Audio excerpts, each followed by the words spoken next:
Bonjour à tous, donc je fais pas souvent des vidéos parce que vous savez que dans la Bible il est écrit que nous ne devons pas être nombreux à parler parce que ceux qui parlent auront des comptes à rendre, auront davantage de comptes à rendre à Dieu. Donc c'est pour cette raison que j'ai essayé d'un petit peu diminuer la cadence des vidéos. En plus j'ai pas du tout envie de... Vous savez, je vais vous raconter une histoire, hein. Moi j'ai 400 abonnés, donc voilà. Je recherche pas à avoir des abonnés en fait, c'est pas du tout mon but. Parce que j'ai un ami qui a 10 500 abonnés, mais le jour où il leur a demandé de l'aide pour aller aider des enfants malades à l'hôpital, il a reçu que 10 réponses. Donc je me dis, les abonnés, ça n'indique pas, ça n'a pas de valeur. Bon, peu importe. Ceux qui veulent s'abonner, bienvenue soyez-vous. Alors, voilà, j'ai décidé de faire cette vidéo en tant que retour d'expérience, voilà, si ça peut en aider certains. C'est par rapport, en écoutant l'évangile de Luc, à un moment donné, Jésus dit que tout royaume divisé contre lui-même ne peut subsister. Et alors là, j'ai réfléchi à une chose et je me suis dit, mais quelle est la confession religieuse du monde qui a le plus de sectes, le plus de divisions? Ben finalement, c'est les chrétiens. Je crois qu'au niveau des sectes chrétiennes, je crois que ça se compte en centaines. Je ne sais pas si des centaines ou des milliers, mais c'est colossal. Donc, le fait d'avoir toutes ces divisions, à quoi ça aboutit? Comme l'a dit Jésus, que ce royaume, donc le royaume, en l'occurrence, ça serait le royaume de Dieu, ne peut subsister. Donc c'est un peu la finalité. Donc les chrétiens, si vous voulez, sont les plus exposés, sont beaucoup plus exposés par rapport aux autres religions, à tomber justement dans ce travers de la division. Mais il n'y a pas que ça. Et de là, je voudrais quand même qu'on discute ensemble de plusieurs points, qui sont communs aux chrétiens, dont je fais partie, et sur lesquels nous devons travailler, parce que ça ne sied pas de continuer avec ces mauvaises habitudes. Alors la première chose qu'il faut voir, c'est qu'il faut cesser de se comparer aux autres. Cesser de parler des autres religions. Cesser de dire aux autres religions, vous avez tort, vous n'êtes pas dans la vérité, vous êtes des pharisiens, vous êtes ci, vous êtes ça. Enfin, d'après ce que dit la Bible. D'accord ? Alors comment faut-il faire ? Il faut parler de Jésus, parler des enseignements de Jésus, que tout le monde soit déjà d'accord sur les enseignements de Jésus. Je pense que c'est le plus important. Et deuxième chose, il faut cesser d'être toujours, se dire par exemple, d'être convaincu soi-même qu'on est sauvé, qu'on est, certains se disent même élus. Je pense qu'il faut rester avec un certain profil bas. Parce que vous savez, il est écrit aussi dans Luc, très intéressant. Pour autant, lorsque vous êtes invité, mettez-vous toujours sur une place secondaire. Et si le maître le juge bon, il vous mettra à une place meilleure. Mais si tu choisis une bonne place et que le maître te dit laisse ta place et va plutôt te mettre là-bas, qui est une place moins en vue, ce serait une humiliation. Donc je me dis en fait c'est ça. Et même quand vous reprenez par exemple dans Proverbes, j'aime beaucoup le livre des Proverbes. Dans le livre des Proverbes, il est écrit continue à chercher. Celui qui se croit sage est un insensé. Donc quelque part, il faut toujours être en recherche. On peut pas se dire c'est bon, maintenant j'ai la vérité, j'ai la voie, je serai sauvé, etc. Il y a aussi une autre chose, c'est que certains utilisent un petit peu une citation de la Bible qui dit que toutes sortes d'hommes parviennent à te connaître afin qu'ils soient sauvés. Donc, en fait, dans la Bible, on vous dit que si vous croyez en Christ, si vous croyez que Christ est ressuscité, vous serez sauvés. C'est vrai. Mais si vous croyez en Christ, ça veut aussi dire que vous allez écouter ses paroles. Et que par extension, vous allez écouter le reste de la parole de Dieu qui est dans la Bible. Donc vous allez vous former, vous allez apprendre. Comme disait Dieu, par rapport à ces gens qui ne s'intéressent absolument pas à la parole de Dieu, même d'ailleurs l'Église catholique, mais là c'est pas pour créer la dissension divine, mais les catholiques déclarent que les enseignements de l'Église sont supérieurs à la Bible. C'est ce qu'ils vous disent, la doctrine de l'Église est supérieure à la Bible. Bon. À cette vue-là, moi je me pose la question, premièrement, est-ce que c'est mettre Dieu en avant? Est-ce que c'est mettre Dieu à la première place? Ou est-ce que c'est mettre l'Église à la première place? C'est le premier des commandements. Donc je pose la question. Et rien que sur ce point de vue-là, on se rend compte qu'il y a un petit problème. Donc dans l'idée de rassembler, je me dis, rassemblons-nous autour des principes, autour de la loi de Dieu, autour des enseignements du Christ, autour des grands principes bibliques. Donc, point suivant, C'est ça, c'est que la foi n'est pas la seule condition. Le fait que vous croyez en Christ n'est pas la seule garantie. C'est pas parce que vous croyez en Christ que vous serez sauvé. Pourquoi je vous dis ça?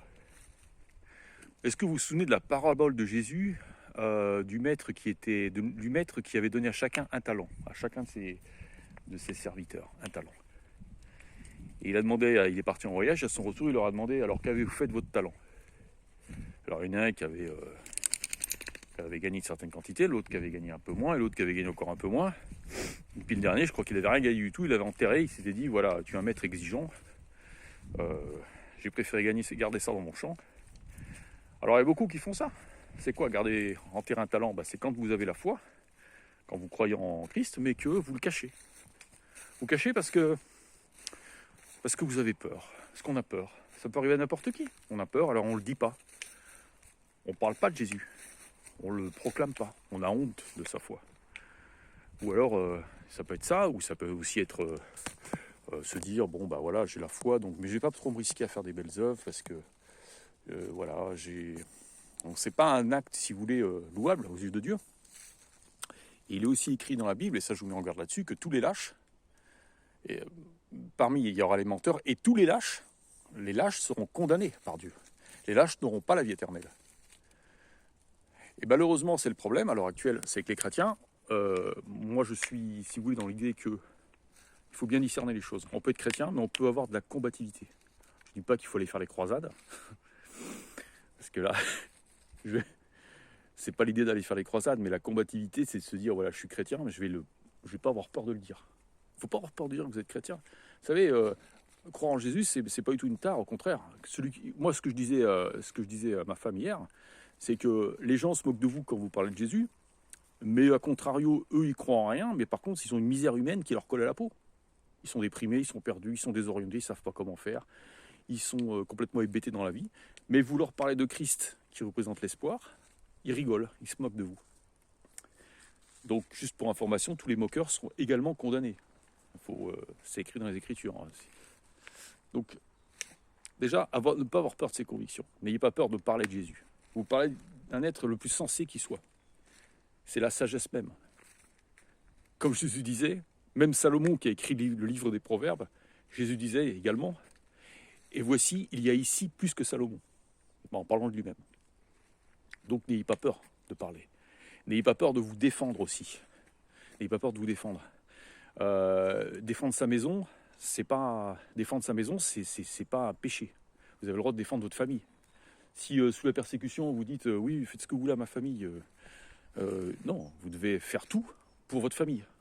Vous devez être capable, comme c'est écrit aussi dans la Bible, de donner votre vie pour votre femme, vous les hommes. Donc on n'est pas des. Par contre, si jamais on vient vous tuer parce que vous êtes chrétien, on vous dit tu es chrétien, tu veux pas renier ta foi, donc on va te tuer, là oui. Si vous voyez ce que je veux dire? Ça c'est un problème de discernement. Donc si vous laissez ça, vous pouvez avoir la foi, mais il faut aussi porter les fruits. Il ne faut pas se contenter d'avoir la foi en disant voilà, je crois en Jésus, donc je serai sauvé. Il faut aussi faire les choses que Jésus a demandées. C'est ça, il faut faire les choses que Dieu vous demande. Et c'est pour ça que, de la même façon que dans la Bible il est écrit que Dieu disait à son peuple, mon peuple qui meurt par manque d'instruction, mon peuple, tu dépéris par manque d'instruction. Je crois que c'est dans Jérémie ou dans Isaïe. Mon peuple, tu dépéris par manque d'instruction. Ben voilà. Il y a beaucoup de gens qui prétendent savoir des choses, mais l'instruction n'est jamais en trop. On ne peut jamais arriver à la sagesse parfaite. Donc il faut toujours rechercher, essayer de faire mieux. Vous savez, je veux dire un truc, il faut mieux en faire trop que pas assez. Si jamais vous faites mal les choses, ou si vous en faites pas assez, et que vous vous retrouvez un jour devant Dieu, et Dieu vous dit, éloigne-toi de moi, toi qui pratiques l'illégalité, toi qui n'as pas suivi mes commandements. Il n'y a pas que ça. Hein. Vous regardez Paul disait également que, vous savez, il y a beaucoup de choses, par exemple, que tout ce qu'on dit, par exemple, les médisances, les grossièretés, toutes ces choses-là, il y a beaucoup de chrétiens qui parlent comme ça. Ok, ça peut nous arriver à tous. Mais ça, c'est pas recevable. C'est pas recevable. Puisque Jésus a dit, toute parole vaine qui sortira de votre bouche, vous devrez en rendre des comptes. C'est-à-dire, c'est pas n'importe quoi ce qu'on dit. Et beaucoup d'entre nous disons des paroles vaines, disons des sottises. des bêtises pour rigoler. Mais ça aussi, c'est écrit. Tous ceux qui aiment bien faire raconter des paroles insensées, des mots, des paroles idiotes, c'est également écrit. C'est Paul l'avait dit, ça. Bah, c'est pas digne de Dieu, ça. Donc, on va vous dire, après les gens vont vous dire, oui, mais on a bien le droit de... Oui, mais c'est-à-dire toujours le même problème. Les humains, ils vont vous dire, oui, tu as le droit de faire comme ça. Parce que nous, on pense que. Je dis, ben, c'est très bien, vous pensez que. Maintenant, Dieu a-t-il dit la même chose? Alors moi, je suis très inquiet parce que je constate ça. Et moi, je vous dis, je m'inclus moi. Hein. On doit tous travailler là-dessus. Voilà. J'espère, je vous félicite à tous ceux qui ont tenu jusqu'à la fin de cette vidéo. Je sais que c'est pas évident. Hein. En général, la moyenne, les stats de YouTube, c'est la moitié, 5 minutes. Enfin, si vous faites 10 minutes, c'est 5 minutes. Mais bon. De toute façon, moi, je cherche pas la popularité. Ma chaîne ne sera jamais monétisée. Si vous voulez vous abonner, vous vous abonnez. Si vous voulez pas vous abonner, vous vous abonnez pas. Si vous voulez vous désabonner, vous vous désabonnez. Moi, c'est pas du tout le but. Mais au moins, si j'aurais pu en parler, si j'aurais pu communiquer à certains ce point de vue qui est le mien, et si tant est que ce soit constructif, eh bien voilà, c'est avec plaisir. Voilà, soyez tous bénis. Je vous souhaite une bonne continuation de votre chemin spirituel et à bientôt. Au revoir.